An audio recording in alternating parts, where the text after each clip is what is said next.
നാം ഇന്ന് ചർച്ച ചെയ്യാൻ പോകുന്നത് പവിത്രമാക്കപ്പെട്ട റംലാൻ മാസം നമ്മിലേക്ക് കടന്നു വരികയാണ്. റംലാന്റെ മുന്നോടിയായിട്ട് നാം ചെയ്യേണ്ട വളരെ പ്രധാനപ്പെട്ട കാര്യങ്ങളുണ്ട്. റംലാന് വേണ്ടി നാം മുന്നൊരുക്കം നടത്തണം. റംലാനെ കുറിച്ച് ഗൗരവമായി നാം മനസ്സിലാക്കേണ്ട കാര്യങ്ങളുണ്ട്. അവ ഏതൊക്കെയാണെന്നാണ് ഈ വീഡിയോയിലൂടെ നാം ചർച്ച ചെയ്യാൻ പോകുന്നത്. അസ്സലാമു അലൈക്കും വറഹ്മത്തുള്ളാഹി വബറകാതുഹു.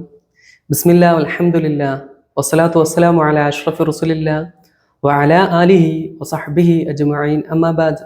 എൻ്റെ ഏറ്റവും സ്നേഹം നിറഞ്ഞ ശ്രോതാക്കളെ, അല്ലാഹു സുബ്ഹാനഹു വ തആല നമ്മെ എല്ലാവരെയും അവൻ്റെ സ്വർഗ്ഗത്തിൽ ഒരുമിച്ച് കൂട്ടി അനുഗ്രഹിക്കട്ടെ.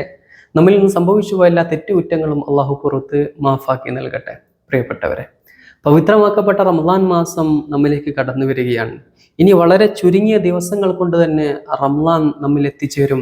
ആ റംളാന് വേണ്ടി നാം ഒരുങ്ങി തയ്യാറാവേണ്ടതുണ്ട്.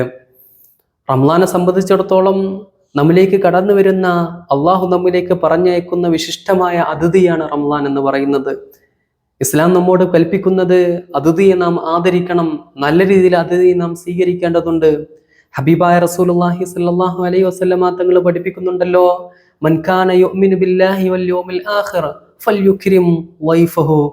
ആരെങ്കിലും അള്ളാഹുവിലും അന്ത്യദിനത്തിലും വിശ്വസിക്കുന്നവൻ അവൻ അവൻ്റെ അതിഥിയെ ആദരിക്കട്ടെ എന്ന് ഹബീബായ റസൂലുള്ളാഹി സ്വല്ലല്ലാഹു അലൈഹി വസല്ലമ തങ്ങളെ പഠിപ്പിക്കുകയാണ്. അപ്പോൾ വിശിഷ്ടമായ അതിഥിയായ റംളാൻ മാസം നമ്മിലേക്ക് കടന്നു വരുമ്പോൾ ആ റംളാനെ നല്ല രീതിയിൽ നാം സ്വീകരിക്കേണ്ടതുണ്ട്. അതിനുവേണ്ടി നാം ഒരുങ്ങി തയ്യാറാകേണ്ടതുണ്ട്. നമ്മുടെ ഉമ്മമാരൊക്കെ നനച്ചുകുളി എന്ന പേരിൽ നമ്മുടെ വീടും പരിസരമൊക്കെ വൃത്തിയാക്കും, കഴുകി വൃത്തിയാക്കും. വീട്ടിലെ കട്ടിലയും ജനാലും എല്ലാം കഴുകി നല്ല ഉരച്ച് കഴുകി വൃത്തിയാക്കും. വീടും പരിസരമൊക്കെ നല്ല ക്ലീൻ ആക്കിയിടും. എന്തിനാണ്? റംളാനെ സ്വീകരിക്കാനാണ്. അതൊക്കെ നല്ല കാര്യമാണ്. റംളാനെ സ്വീകരിക്കാൻ വേണ്ടി നാം എല്ലാം ഒരുങ്ങി തയ്യാറാകേണ്ടതുണ്ട്. അള്ളാഹു നമുക്കതിനൊക്കെ തൗഫീക്ക് നൽകി അനുഗ്രഹിക്കട്ടെ.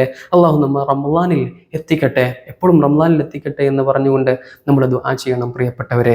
അപ്പോൾ വിശിഷ്ടമായ അതിഥിയായ റംളാൻ നമ്മിലേക്ക് കടന്നു വരുമ്പോൾ നല്ല രീതിയിൽ നാം സ്വീകരിക്കണം. റംളാൻ നമ്മിലേക്ക് വെറുതെ കടന്നു വരുന്നതല്ല, നമ്മിലേക്ക് വന്നുകൊണ്ട് നമ്മെക്കുറിച്ച് അള്ളാഹിൻ്റെ അടുക്കൽ ചെന്നുകൊണ്ട് റിപ്പോർട്ട് സമർപ്പിക്കും. അത് നമുക്ക് അനുകൂലമായിരിക്കണം. ഇപ്പോൾ നമ്മെക്കുറിച്ച് അന്വേഷിക്കാൻ വേണ്ടി വല്ല പോലീസ് ഉദ്യോഗസ്ഥരോ മറ്റു ഉദ്യോഗസ്ഥരൊക്കെ കടന്നു വരുമ്പോൾ നമ്മൾ അവരെ നല്ല രീതിയിൽ സ്വീകരിക്കും. അതുപോലെ തന്നെ ഇനി നമ്മുടെ പാസ്പോർട്ടിന്റെ വെരിഫിക്കേഷന് വേണ്ടി ഉദ്യോഗസ്ഥർ കടന്നു വരുമ്പോൾ അവരെ നല്ല രീതിയിൽ നമ്മൾ സ്വീകരിക്കും. കാരണം അവർ നൽകുന്ന റിപ്പോർട്ടിന്റെ അടിസ്ഥാനത്തിലാണ് നമ്മുടെ മറ്റു കാര്യങ്ങളൊക്കെ തീരുമാനിക്കപ്പെടുന്നത്. അതുകൊണ്ട് നമ്മൾ നല്ല രീതിയിൽ ആ അതിഥികളെ സ്വീകരിക്കുന്നത് പോലെ തന്നെ റംളാനിലെയും നമ്മൾ നല്ല രീതിയിൽ സ്വീകരിക്കേണ്ടതുണ്ട്. അല്ലെങ്കിൽ നമ്മൾ പരാജിതരാണ്. റംളാൻ എങ്ങാനും നമുക്ക് പ്രതികൂലമായാൽ നമുക്ക് വലിയ പരാജയമായിരിക്കും. അള്ളാഹു കാത്തിരക്ഷിക്കട്ടെ. ഹബീബായ റസൂലുള്ളാഹി സ്വല്ലല്ലാഹു അലൈഹി വസല്ലമ തങ്ങൾ പഠിപ്പിക്കുന്നുണ്ട്, അന ബരീഉം മിമ്മൻ ഖസമഹു ശഹ്റു റമളാൻ. റമളാൻ എതിരായവന്, റംളാൻ ശത്രുവായവനെ ഞാൻ ഒഴിവാക്കിയിരിക്കുന്നു എന്ന് ഹബീബായ റസൂലുള്ളാഹി സ്വല്ലല്ലാഹു അലൈഹി വസല്ലമ തങ്ങൾ പറയാൻ. റംളാൻ എങ്ങാനും നമുക്കെതിരായാൽ, നമുക്ക് പ്രതികൂലമായി സാക്ഷി നൽകിയാൽ നമുക്ക് വലിയ പരാജയമായിരിക്കും. മറ്റു മാസങ്ങളെപ്പോലെ റംളാനെ നമ്മൾ കാണാൻ പാടില്ല. റംളാനെ നമുക്ക് പ്രത്യേകത നൽകണം. പവിത്രമാക്കപ്പെട്ട റംളാൻ മാസമാണ്. അള്ളാഹു നമ്മ റംളാനിൽ എത്തിക്കട്ടെ. ആ റംളാൻ നമുക്ക് അനുകൂലമായി സാക്ഷി നിൽക്കുന്നവർ അള്ളാഹു നമ്മൾ ഉൾപ്പെടുത്തട്ടെ. റംളാൻ എങ്ങാനും നമുക്ക് അനുകൂലമായി സാക്ഷി നിന്നാൽ പിന്നെ നമ്മൾ വിജയിച്ചവരാണ്. നമുക്ക് സ്വർഗപ്രവേശനത്തിന് അത് കാരണമാകും പ്രിയപ്പെട്ടവരെ. അതുകൊണ്ട് റംളാൻ ആകുന്ന അതിഥിയെ നമ്മൾ നല്ല രീതിയിൽ സ്വീകരിക്കണമെന്ന് പ്രധാനമായിട്ട് ഓർമ്മപ്പെടുത്തുകയാണ്. അതിന് ആത്മീയമായും ഭൗതികമായിട്ടും നമ്മൾ ഒരുങ്ങി തയ്യാറാകണം. ഭൗതികമായിട്ട് നമ്മൾ പറഞ്ഞു, നനച്ചുകൂലിയൊക്കെ കഴിഞ്ഞ് വീടൊക്കെ വൃത്തിയാക്കണം. അതുപോലെ തന്നെ നമ്മുടെ ഹൃദയത്തെ നമ്മൾ ശുദ്ധീകരിക്കേണ്ടതുണ്ട്. സർവ്വ തെറ്റുകളിൽ നിന്നും നമ്മുടെ ഹൃദയത്തെ നമ്മൾ മുക്തരാക്കണം. എന്നിട്ട് വേണം ഹൃദയം ശുദ്ധീകരിച്ച് പാപമുക്തരായിക്കൊണ്ട് വേണം പരിശുദ്ധമാക്കപ്പെട്ട റംളാൻ മാസത്തെ സ്വീകരിക്കാൻ പ്രിയപ്പെട്ടവരെ. അള്ളാന്റെ പരിശുദ്ധ ഖുർആൻ സൂറത്തു സുമറിലെ 53-ാമത്തെ ആയത്തിൽ രേഖപ്പെടുത്തി വെച്ചതായിട്ട് നമുക്ക് കാണാൻ സാധിക്കും. ഖുൽ യാ ഇബാദിയല്ലദീന അസ്റഫു അലാ അൻഫുസിഹിം ലാ തഖ്നതു മിൻ റഹ്മത്തില്ലാഹ് ഇന്നല്ലാഹ യഗ്ഫിറു ദുനൂബ ജമീഅ ഇന്നഹു വൽ ഗഫൂറുർ റഹീം എന്ന് അള്ളാന്റെ പരിശുദ്ധ ഖുർആൻ ഓർമ്മപ്പെടുത്തുന്നുണ്ട്.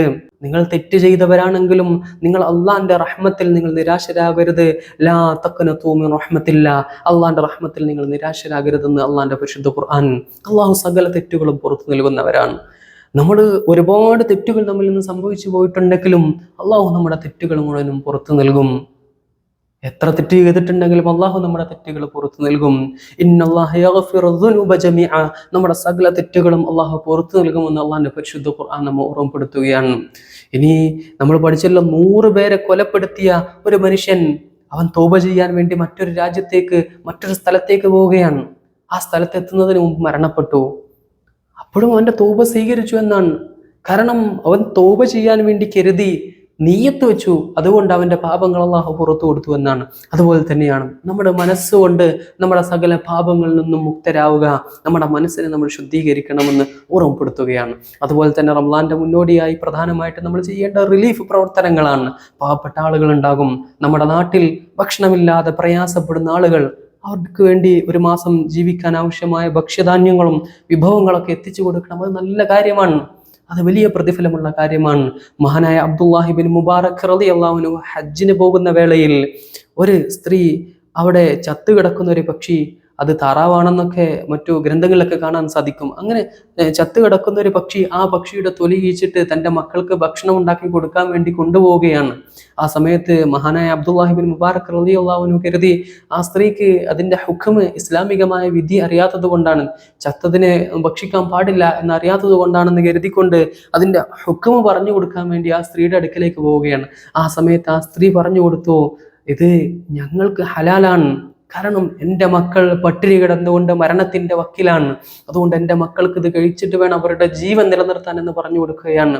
മഹാനായ അബ്ദുല്ലാഹി ബിൻ മുബാറക് റളിയല്ലാഹു അൻഹു തൻ്റെ യാത്രയുടെ കാര്യങ്ങളൊക്കെ നോക്കുന്ന ആളോട് പറയുകയാണ്, കമഅക മിൻ നഫഖതി, നമ്മുടെ കയ്യിൽ ഇനി എത്ര ബാക്കിയുണ്ട്, നമ്മുടെ യാത്രക്ക് വേണ്ടി നമ്മൾ കരുതി വെച്ച ധനം എത്രയുണ്ട് എന്ന് ചോദിക്കുകയാണ്. ആ സമയത്ത് പറയുകയാണ്, അൽഫു ദീനാരിൻ, നമ്മുടെ കയ്യിൽ 1000 ദീനാറുണ്ട്. ആ സമയത്ത് മഹാനായ അബ്ദുല്ലാഹി ബിൻ മുബാറക് റളിയല്ലാഹു അൻഹു പറഞ്ഞു, ഉദ്ദ മിൻഹാ 20 ദീനാറൻ തക്ഫീന, 20 ദീനാർ നമുക്ക് വേണ്ടി മാറ്റി വെച്ചുകൊണ്ട് വഅതിഹൽ ബാക്കിയ, ബാക്കി മുഴുവനും ആ സഹോദരിക്ക് നൽകുക എന്ന് പറയുകയാണ്.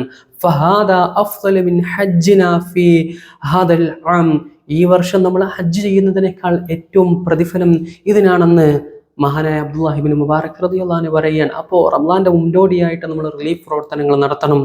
നമ്മൾ റമളാനിൽ കുറെ ഇബാദത്ത് ചെയ്യുന്നതിനേക്കാൾ പ്രതിഫലം ചിലപ്പോൾ നമ്മൾ ആ നൽകിയ ആ റിലീഫ്, ആ നടത്തിയ റിലീഫ് പ്രവർത്തനങ്ങൾക്ക് നമുക്ക് ലഭിച്ചേക്കാം. റമളാനിൽ ഇബാദത്ത് ചെയ്യണ്ട എന്നർത്ഥമില്ല, ഇബാദത്തുകൾ ചെയ്യണം. പക്ഷെ ഇതുപോലെയുള്ള ആളുകളെ നമ്മൾ സഹായിക്കണം. പാവപ്പെട്ട ആളുകളുണ്ടെങ്കിൽ അവർക്ക് വേണ്ട ഭക്ഷ്യധാന്യങ്ങൾ, ഭക്ഷ്യവിഭവങ്ങൾ, അവർക്കൊരു മാസമുള്ള കാര്യങ്ങളൊക്കെ നമ്മൾ എത്തിച്ചു കൊടുക്കണമെന്ന് പ്രധാനമായിട്ട് ഓർമ്മപ്പെടുത്തുകയാണ്. അപ്പം നമ്മൾ ആത്മീയമായും ഭൗതികമായും ഒക്കെ നമ്മൾ നോമ്പിന് വേണ്ടി, റമളാനെ സ്വീകരിക്കാൻ വേണ്ടി ഒരുങ്ങി തയ്യാറാകണം. റമളാനാകുന്ന അതിഥിയെ നല്ല രീതിയിൽ സ്വീകരിക്കണമെന്ന് പ്രധാനമായും ഓർമ്മപ്പെടുത്തുകയാണ്. അള്ളാഹു സുബ്ഹാനഹു വ തആല നമ്മെ റമളാനിൽ അള്ളാഹു നമ്മെ എത്തിക്കട്ടെ. ആ റമളാൻ അനുകൂലമായി സാക്ഷി നിൽക്കുന്നവർ അള്ളാഹു നമ്മെ ഉൾപ്പെടുത്തി അനുഗ്രഹിക്കട്ടെ. ആമീൻ ആമീൻ യാ റബ്ബൽ ആലമീൻ. വആഖിറു ദഅവാന അൽഹംദുലില്ലാഹി റബ്ബിൽ ആലമീൻ. അസ്സലാമു അലൈക്കും വറഹ്മത്തുള്ളാഹി വബറകാതുഹു.